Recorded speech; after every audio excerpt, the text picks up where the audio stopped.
இவ்வாறு பொது டெண்டர்ஸ் மற்றும் திட்ட அனுமதிகளில் நேர்மையான மற்றும் வெளிப்படைத்தன்மை உடைய நிர்வாகத்தின் மூலம் பல்வேறு சீர்திருத்தங்களை கொண்டு வந்துள்ள நமது அரசு நிதி ஆதாரங்கள் பெருக்குவதற்கான முன்முயற்சிகளும் எடுத்து வருகிறது.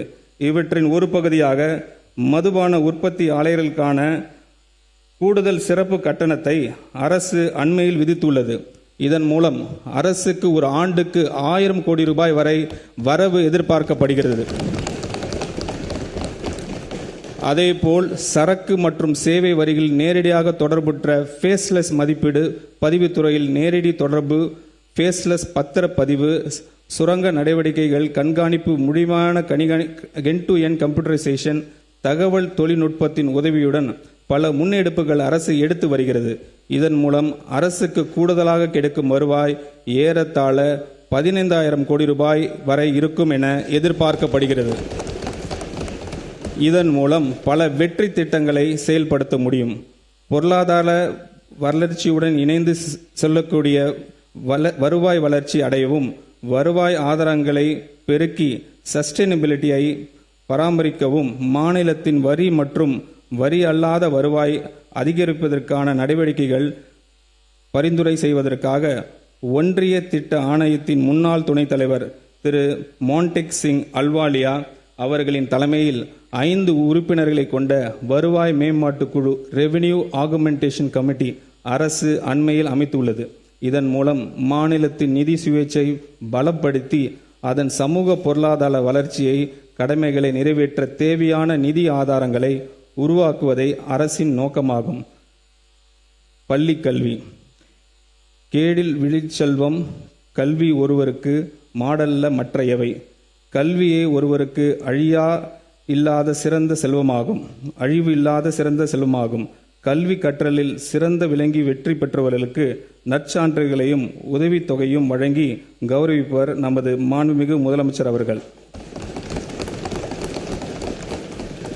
அவரது தலைமையிலான அரசு 43 லட்சத்திற்கு மேற்பட்ட மாணவர்கள் பயிலும் அரசு பள்ளிகளை நிர்வகித்து வருகிறது.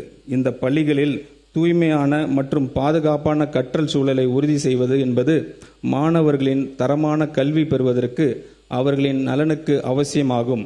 தற்போது அரசு பள்ளிகளில் தொழில்முறை தூய்மை பராமரிப்பு மற்றும் பாதுகாப்பு சேவைகள் வழங்குவதற்கான ஒருங்கிணைத்து நடைமுறை இல்லாத நிலையில் கருத்தில் கொண்டு சூப்பர் கிளீன் சூப்பர் கேம்பஸ் திட்டத்தினை அரசு செயல்படுத்த உள்ளது.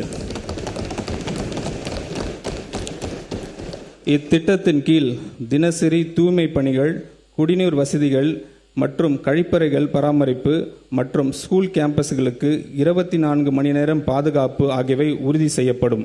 இதன் மூலம் நமது சூப்பர் சிஎம் ஆட்சியில் சூப்பர் சேஃப்டி, சூப்பர் ஸ்டூடெண்ட் மற்றும் சூப்பர் கேம்பஸ் உறுதி செய்யப்படும்.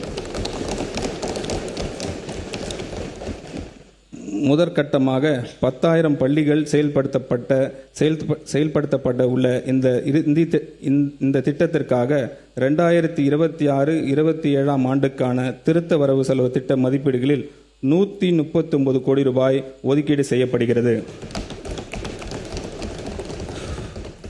தமிழ்நாட்டின் குழந்தைகளின் தாய்மாமன் ஆகிய நமது மாண்புமிகு தமிழ்நாடு முதலமைச்சர் அவர்கள் வழிநடத்தும் அரசு இது.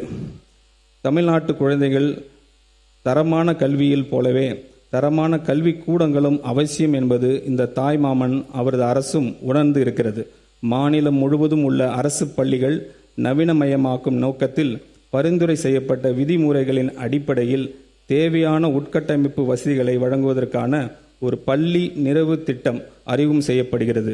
2514 தொடக்க பள்ளிகள், 365 நடுநிலை பள்ளிகள் மற்றும் 855 உயர்நிலை மற்றும் மேல்நிலை பள்ளிகள் என மொத்தம் 3734 பள்ளிகள் 2132 கோடி ரூபாய் மதிப்பீட்டில் இந்த திட்டம் செயல்படுத்தப்படும்.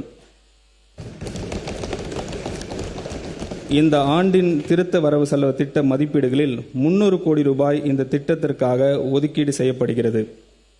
சமூக பொருளாதார ரீதியாக பின்தங்கிய நிலையில் இருந்து வரக்கூடிய கல்வி திறன் மிக்க மாணவர்களுக்கு தரமான கல்வி வழங்கும் நோக்கத்தில் பெருந்தலைவர் காமராஜர் சிறப்பு பள்ளிகள் மாடர்ன் ரெசிடென்ஷியல் ஸ்கூல்ஸை பள்ளிகளை நமது அரசு அமைக்கும். 9ஆம் வகுப்பு முதல் 12ஆம் வகுப்பு வரையிலான மாணவர்கள் பயிலும் இந்த பள்ளிகளின் கல்வி, உணவு, தங்குயிடம், பாடப்புத்தகங்கள் மற்றும் யூனிஃபார்ம்ஸ் அவர்களுக்கு விலை இல்லாமல் வழங்கப்படும். இந்த பள்ளிகளின் உட்கட்டமைப்பினை மேம்படுத்துவதற்காக இந்த திருத்த வரவு செலவு திட்ட மதிப்பீடுகளில் 125 கோடி ரூபாய் ஒதுக்கீடு செய்யப்படுகிறது.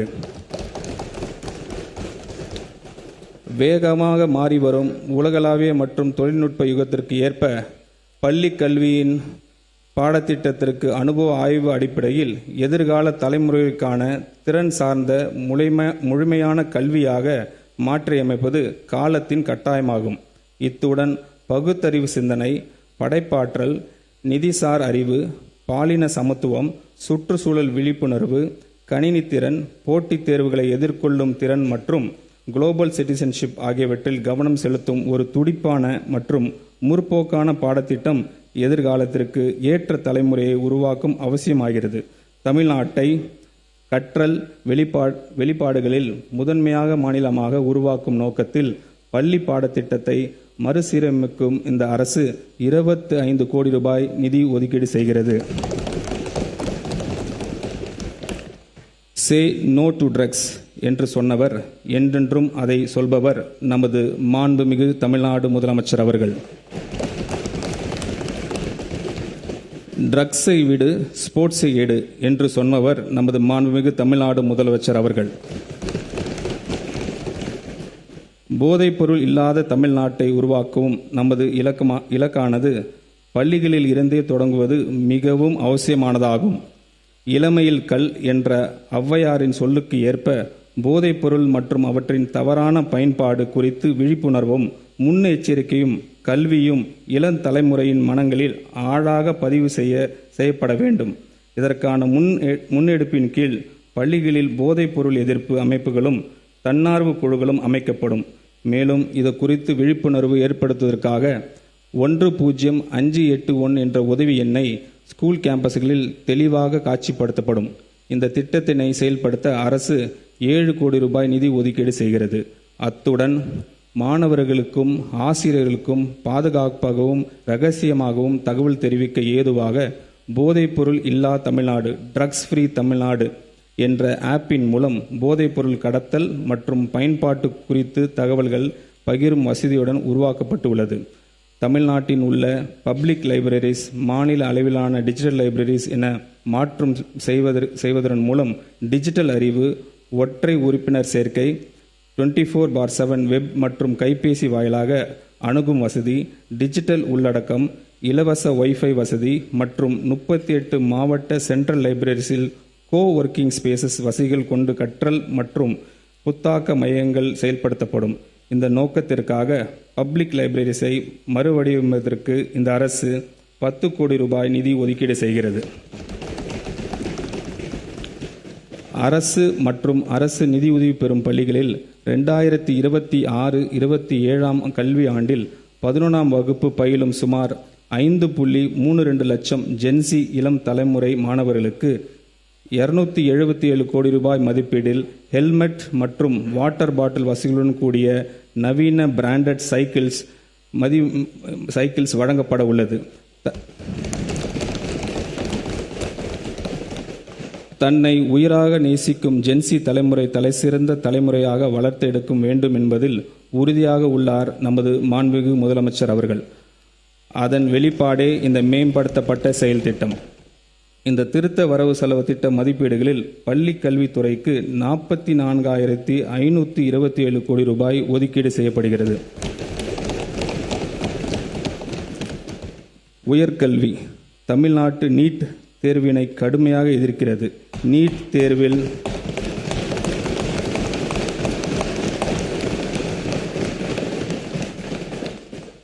தேர்வில் தேசிய அளவில் நடைபெற்று பல்வேறு குளறுபடிகள் மற்றும் வினைத்தாள் கசிவு ஆகியவை எதிர்கால தலைமுறையினை உயர்கல்வி வாய்ப்பினை பெரிதும் பாதிக்கின்றன.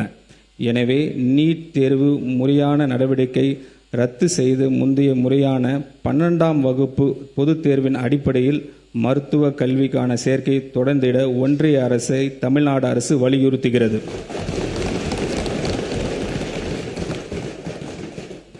கல்லூரியில் பயிலும் மாணவர்களுக்கு மடிக்கணினி என்பது ஒரு அவசியமான தகவல் தொழில்நுட்பம் சாதனமாக உள்ளது. நாளுக்கு நாள் மேம்பட்டு வரும் இன்றைய தகவல் தொழில்நுட்ப உலகில் தங்கள் தொழில்நுட்ப அறிவை வளர்த்து கொள்ளவும், திறன் மேம்பாட்டு பயிற்சியினை பெற்றுக்கொள்ளவும், சிறப்பான வழியில் தங்கள் நேரத்தினை பயன்படுத்துவதற்கும் மாணவர்களுக்கு மடிக்கணினி மிகவும் பயனுள்ளதாக இருக்கும். இதனை உணர்ந்த நமது அரசு கல்லூரி மாணவர்களுக்கான வெற்றி மடிக்கணினி திட்டத்தை செயல்படுத்தும்.